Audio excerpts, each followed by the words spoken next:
my god. Hi. How's everybody doing? I don't even know what today's episode's gonna be about. Let's see what's on my mind. Well, let's talk about lying because, well, I don't even know what to talk about with this because there's so much going on right now.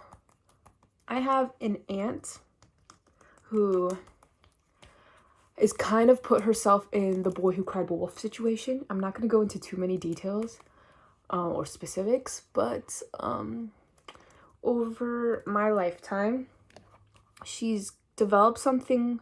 She's kind of created a reputation of being a bit of a hypochondriac, which is, I think, the correct term for someone who kind of like fake symptoms and essentially pretends to be sick when they're not, or sees someone else sick and immediately empathizes, or I don't know what the correct word would be, to like inherit those same sickness symptoms.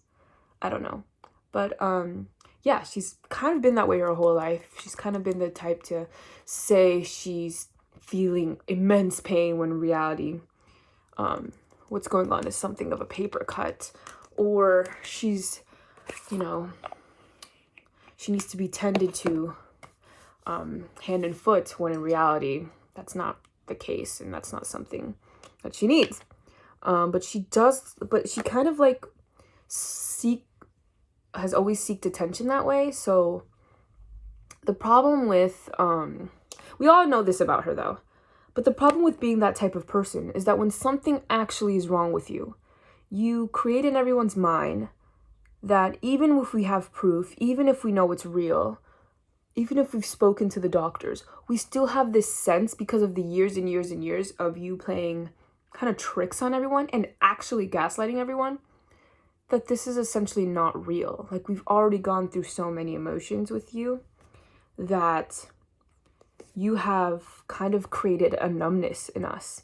And I've seen this happen before, but with another person who was common for lying about things that weren't true. So when they would have a serious issue, and that turned out to be a lie too, but when they had a serious issue, we all kind of went, oh, that sucks. There wasn't true emotion there because we just were so used to hearing outlandish illnesses all the time for kind of a pity party. And the problem with this being real, to my full extent, this being real, is that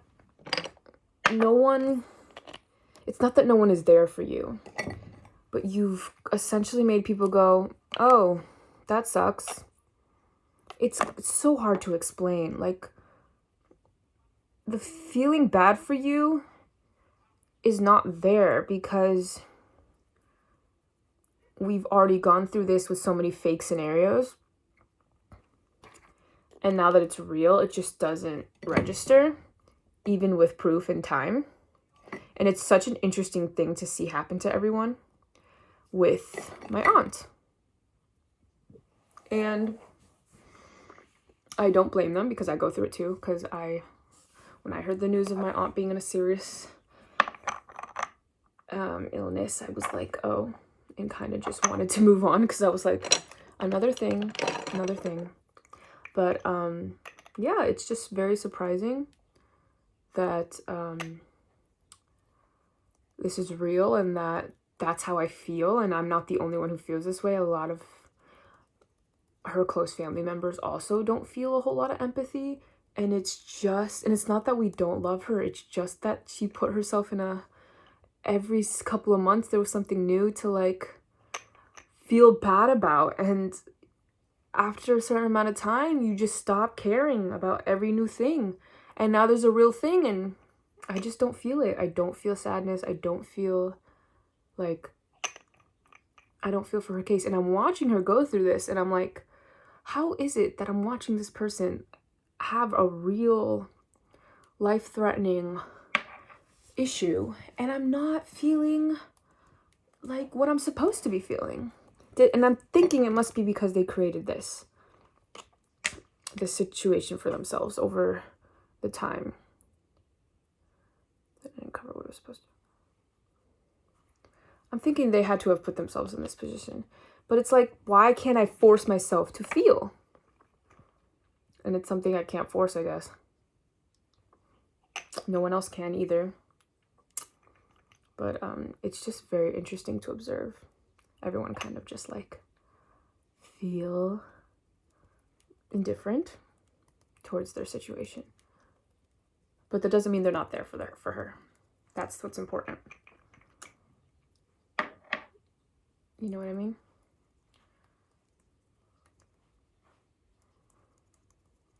So yeah. But yeah, I advise you to not create a reputation for yourself as a liar. Even if you think you're the best liar in the world and you don't get caught and your lies are like foolproof, soundproof, I guarantee you, when you lie to someone, it's like, even if you get away with it, even if it's solid, it's like, it's not that the truth always comes out. I'm not trying to tell you that, although that does sometimes be the case, even if it's years later. Even if you've created fake documents, even if it's a white lie, but if you do that consistently, there are people who like white lie to me every once in a while, and I think they think that Joe's not the type to notice, but I do every single time. Like, people, especially if you lie to the same people consistently, and they're just little lies, like lies that don't matter, they notice. People 1000% notice, but they don't care. But they're such tiny, minuscule, tiny little microscopic lies that it doesn't matter enough to bring them up and be like, why are you like fibbing about this? Like, it's not that important, you know? Like, you know, people know when you're lying. Like, even when you're saying things like, I don't feel well, I think I'm just gonna stay in tonight, when in reality you just want to stay in tonight and that's your truth. You know, those are fine. But people on the other end, a lot of the time, know when you're just being disingenuous. So I feel like, please be as honest as you can be, especially with the people that you love, because I don't want anyone to go through this the boy who cried wolf situation. Like, if you can, even if it's tougher, be honest about your feelings. Like, if you're seeking some sort of pity or attention, you need to evaluate that in yourself and why you're seeking it. Because I think that's what my aunt wanted, some sort of like reason to have people pity her and have people ask her questions about how she was feeling all the time. And that's why she would come up with these illnesses. And now she's in a real struggle, and people just don't reach out because they feel like, even if though it's real, they feel like it's just another one of her little games. And I'm not saying that everyone's going that far, but don't create a reputation for yourself as someone who fibs and someone who, you know, is not the most honest person. I say, just like, be honest about everything.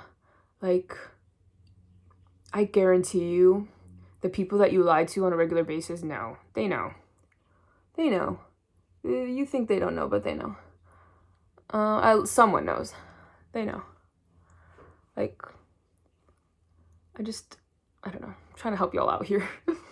I don't want anyone to be in the situation my aunt is in, because it would break my heart if I was going through something and people just didn't feel anything about it. So definitely think about that. Yeah. Ooh, put some up here. Such a like.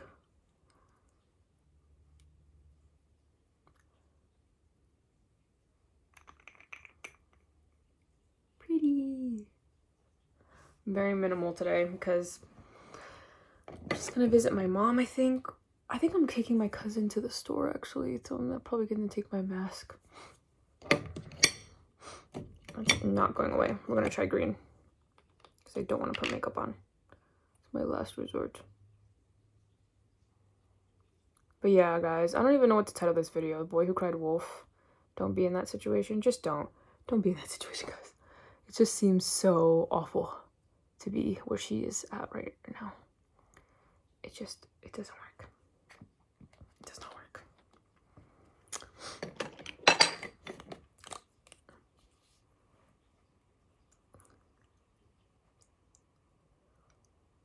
Okay. I feel like I have a big nose, but I have a big everything. So I have like bigger eyes. I have bigger, I don't know if I have big eyebrows actually. I feel like they're pretty medium and, or on the smaller side even, I don't even know. And I have like an okay sized lips. I don't know, sometimes they look smaller, sometimes they look bigger. Just really depends. And I do have, you can't really tell because of this angle, but I actually have a small forehead. Yeah.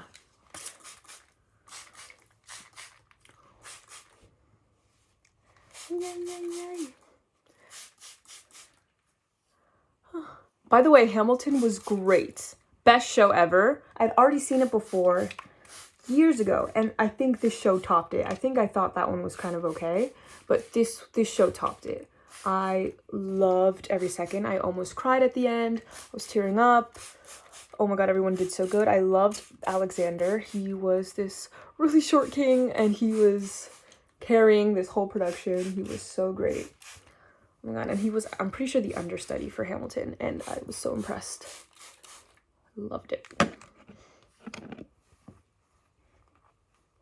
Ow. I feel like that happens to me a lot.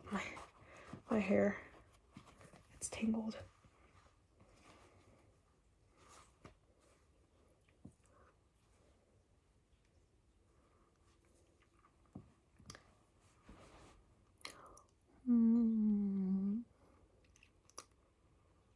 Okay. All right, guys. Thank you so much for following along on my journey here. See you tomorrow. Bye.